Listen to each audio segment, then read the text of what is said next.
Hey folks, my name's Ed Travers. My pronouns are he, him, and his. I'm an Anglican priest serving in the beautiful parish of Christchurch-Shelburne that sits on the ancestral and on the unceded territory of the Mi'kmaq people. Sunday, I lost my keys. I lost my keys to get into the church. Just the keys to get into the church. I don't have a spare. I was pretty much fit to be tied. My fingers and toes started to, fiddle. They were agitated. I was feeling anxious. I was growing incredibly frustrated. I could feel my blood pressure in my ears. My face was getting warmer and warmer and warmer, and it had nothing to do with the heat outside. I looked all through the house. I looked where I normally hang them. I took everything off the board where I normally hang them. They weren't there. I looked in a basket where one of those throw everything baskets, and I emptied it at least 3 times trying to find it. I thought, well, you went outside, you had your keys when you went outside, they were in the same pocket, maybe they were in the same pocket as your jackknife. When you took your jackknife out to check something on the apple tree, maybe they fell out then. So I went out and I looked all around the base of the apple tree where I was standing, and I followed my path from the house to the apple tree and back in multiple different ways. And I thought, well, maybe I deviated and went off to the garden, around the garden boxes, or in the greenhouse. I went into the greenhouse about 5 times. I went back to the apple tree. This time I didn't bother looking on the ground. I thought, well, maybe they fell out and landed in the tree. And I literally searched the branches of an apple tree looking for my keys. My wife helped. My daughters helped. Everybody was looking for these keys. And I could feel myself growing frustrated with them that they didn't find my keys. I was feeling myself frustrated that I lost these keys. I was becoming panicked. I needed to go. I needed to come to the church. I needed to film because I was trying to do a couple of videos so that I could enjoy the day with my family. But this time, it was getting eaten up. And if I had to call somebody to have them and come and open the doors, that was just going to take even longer. I was never going to get these videos done in time. I was going to be pressured. I was going to be pushed. I was going to be stressed. I don't like working like that. I could feel the anxiety go up through my fingers and toes, into my arms and legs, into my face. And then I could feel it drop down into my stomach and into my heart, my chest. We went outside again. We looked all over. I looked at the apple tree. I thought, no, you already looked in the branches. There's nothing to look for there. So we searched around the garden boxes.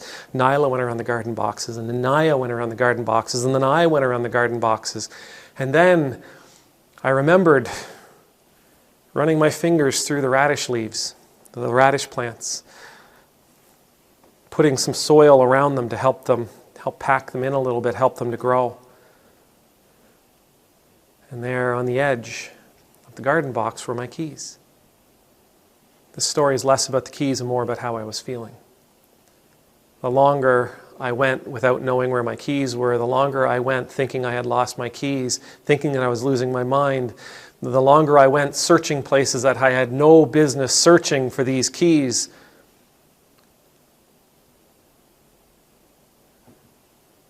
the less and less and less authentic I was being. I was losing myself to this frustration, to this anxiety, to this angst. I was losing myself to the stress, to the pressure, to the panic. I was losing myself to the questions of what if.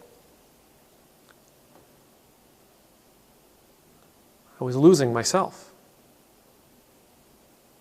And I could feel myself growing increasingly impatient with those around me. I could feel myself moving closer and closer and closer to that edge. That edge where somebody says something lovely and innocent and supportive. Where somebody says something or asks something trying to be helpful, trying to be encouraging. Where I would snap. And I would allow all my angst and all my stress and all my frustration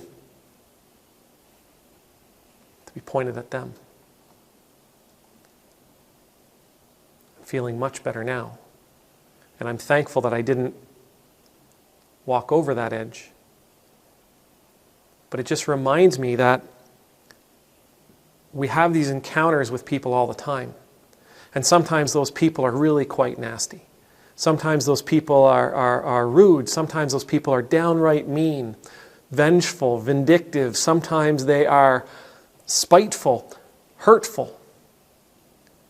Sometimes you're a target and you have no idea why. Sometimes we have these encounters with people and they lash out at us for no apparent reason. In the Gospels, Jesus is continuously having these encounters with people who are possessed by demons, whatever that may or may not have been. Sometimes they're sick, sometimes they're mute, sometimes they're blind, sometimes they throw themselves into fires or throw fits. Sometimes these demons speak back, talk back to Jesus. And without getting into trying to decipher exactly what those demons were, at no point were those people that Jesus was encountering their authentic selves. Jesus' touch, Jesus' word, Jesus' command into their life, if it does nothing else, it allows them the opportunity to be themselves for a moment. These people that we encounter in our day-to-day lives that say those nasty words, that act in those mean ways, that leave us feeling hurt, annoyed, angry, injured.